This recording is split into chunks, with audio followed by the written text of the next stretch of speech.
Kak, ngomongin soal yang gila juga. Menurut aku ada satu kejadian yang cukup gila dan terjadi di Ciamis, kampung Jawa Anda. Barat. Enggak, aku enggak di Bukan Ciamis. ya? Garut. Enggak, Eh, orang Bandung. Oh, Bandung. Tapi masih Jabar juga gitu. Ya jauh sih ke Ciamis Jauh sebenarnya. ya. Jauh-jauh.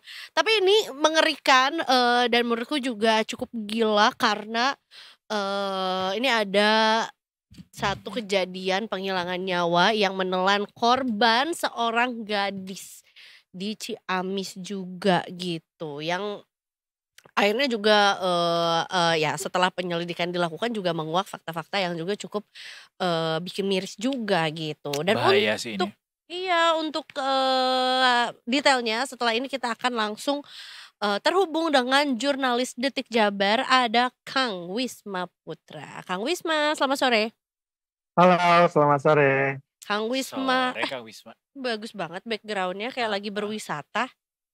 Iya, lagi ngabuburit, Mbak. Wah, di mana Kang Wisma ngabuburitnya? Di Sumaba. Di mana? Di Sumbawa. Sumaba. Oh, Sumaba. Di mana itu? Sumaba tuh di Bandung mana? Summarecon Bandung. Oh, Summarecon Bandung. Summarecon.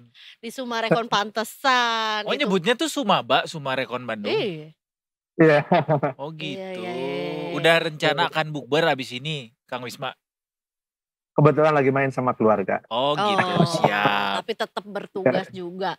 Sore hari ini bertugas untuk menjelaskan ke kita juga mengenai satu tragedi penghilangan nyawa juga yang ada di Ciamis ya Kang ya, yang menelan korban juga. Boleh diceritain mungkin Kang seperti apa sebetulnya yang terjadi? Oke, siap. Jadi saya informasikan dulu bahwa untuk lokasi kejadiannya di Kota Bandung.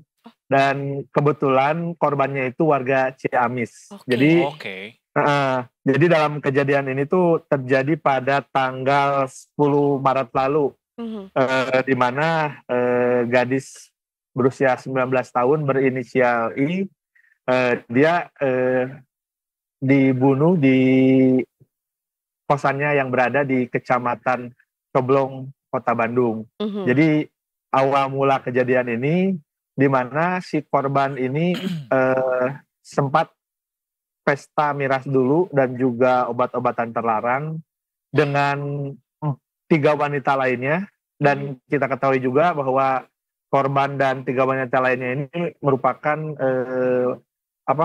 wanita penyuka sesama jenis ya. Jadi dipicunya motifnya itu cemburu.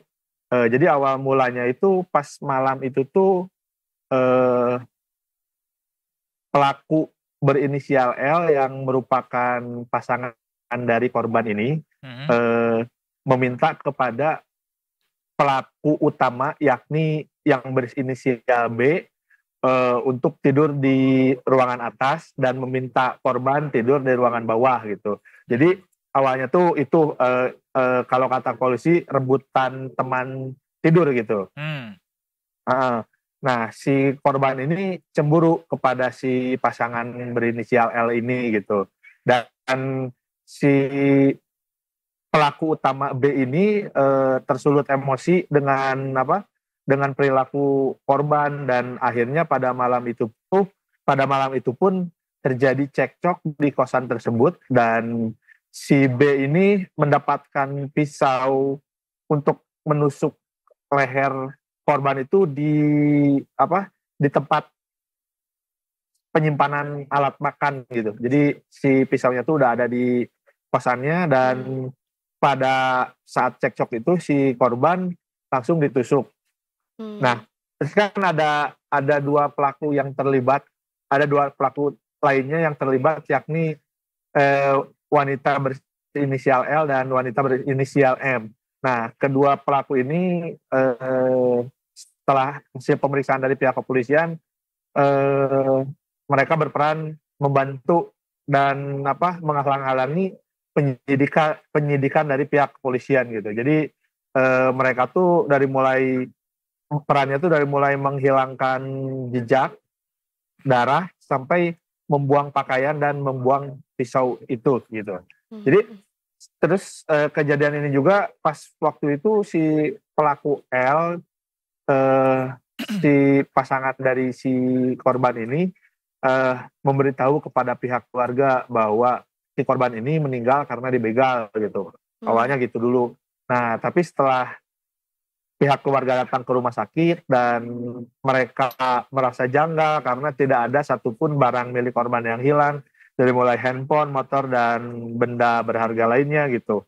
Jadi ketika dibawa pulang ke Ciamis, pihak keluarga tuh merasa curiga dan akhirnya pihak keluarga berkoordinasi ke Polsek Ciaur Beuti Ciamis dan pihak Polsek pun mendatangkan anggota Satreskrim Polres Ciamis. Jadi pada waktu kejadian tuh si 3 pelaku ini tuh ikut ke rumah duka ke Ciamis mengantarkan jasad korban untuk menghilangkan Bukti. kecurigaan bahwa korban ini dibunuh gitu. Dan karena pihak keluarga merasa janggal, akhirnya karena ditanya oleh pihak keluarga tidak mengaku dan berbelit-belit, akhirnya mereka diamankan oleh kepolisian setempat yang ada di Ciamis. Dan setelah diinterogasi, akhirnya mereka mengakui bahwa korban ini memang dibunuh dan satu pelaku mengaku sebagai pelaku utama dan 2 pelaku lainnya mengaku menyaksikan kejadian ini dan juga menghilangkan barang bukti. Dan akhirnya pada hari Minggu itu pihak Polres Ciamis berkoordinasi dengan Polrestabes Bandung dan ketiga pelaku ini dijemput dari Ciamis dan dibawa ke Bandung, lalu dilakukan penyelidikan dan pada hari kemarin salah satu dari pelaku, yakni pelaku utama berinisial B, dimunculkan ke publik dalam konferensi pers yang digelar di Mapolrestabes Bandung. Wow, ini ya sebetulnya sudah cukup mendetail juga sama yang disampaikan sama Kang Wisma ya, mengenai apa yang sebetulnya terjadi juga. Dan kalau dari video yang tadi sudah ditayangkan juga bahwa ini terduga pelaku sudah dibawa ke kepolisian juga, tapi hanya 1 ya Kang ya. Sementara di sini ada 3 pelaku gitu. Ya, Kang Wisma. Ya, pada hari kemarin tuh hanya, ya gimana? Ya, boleh dijelaskan Kang Wisma. Ya, boleh lanjut. Jelas suara saya? Boleh. Siap. Oke, ya. Untuk hari kemarin tuh hanya 1 pelaku utama yang dihadirkan ke lokasi konferensi pers dan 2 pelaku lainnya atau 2 pelaku yang menghalang-halangi penyidikan pihak kepolisian tidak dihadirkan dalam konferensi pers tersebut. Baik. Apakah dari peran masing-masing pelaku ini punya tuduhan atau kenaan pasal tersendiri, Kang Wisma? Oke, ya untuk si pelaku utama ini pasal yang dikenakan yakni pasal 31 ayat 3 KUHP dengan ancaman hukuman penjara sekitar 7 tahun. Dan untuk 2 pelaku lainnya, wanita berinisial L dan M, disangkakan pasal 221 KUHP tentang tindak pidana menghalang-halangi proses hukum dengan ancaman hukuman 9 bulan penjara. Oh, baik. Baik. Apalagi yang akan dilakukan gitu ya? Apakah nanti akan ada proses persidangan setelah ini? Oke, ya. Informasi dari pihak kepolisian pun untuk jasad korban informasinya akan otopsi kembali dan untuk memenuhi berkas penyidikan, karena kan awalnya si pelaku ini bilang ke keluarga korban bahwa korban itu korban begal gitu, jadi tidak ada sedikit kecurigaan awalnya. Mungkin karena diketahui bahwa si korban ini merupakan korban tindak kejahatan, akhirnya sama pihak polisian akan dilakukan penyelidikan lebih dalam gitu. Baik. Berarti jenazah korban akan sudah sempat dikuburkan begitu, Mas? Dikuburkan. Baik. Sudah sempat dikuburkan.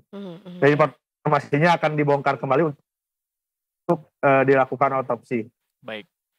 Terima kasih banyak atas laporannya Kang Wisma. Kita nantikan laporan-laporan khas lainnya dari Detik Jabar. Terima kasih banyak. Dan tentunya selamat ngabuburit di Sumaba. Ya. Terima kasih Kang. Oke. Selamat sore. Ya, sama-sama.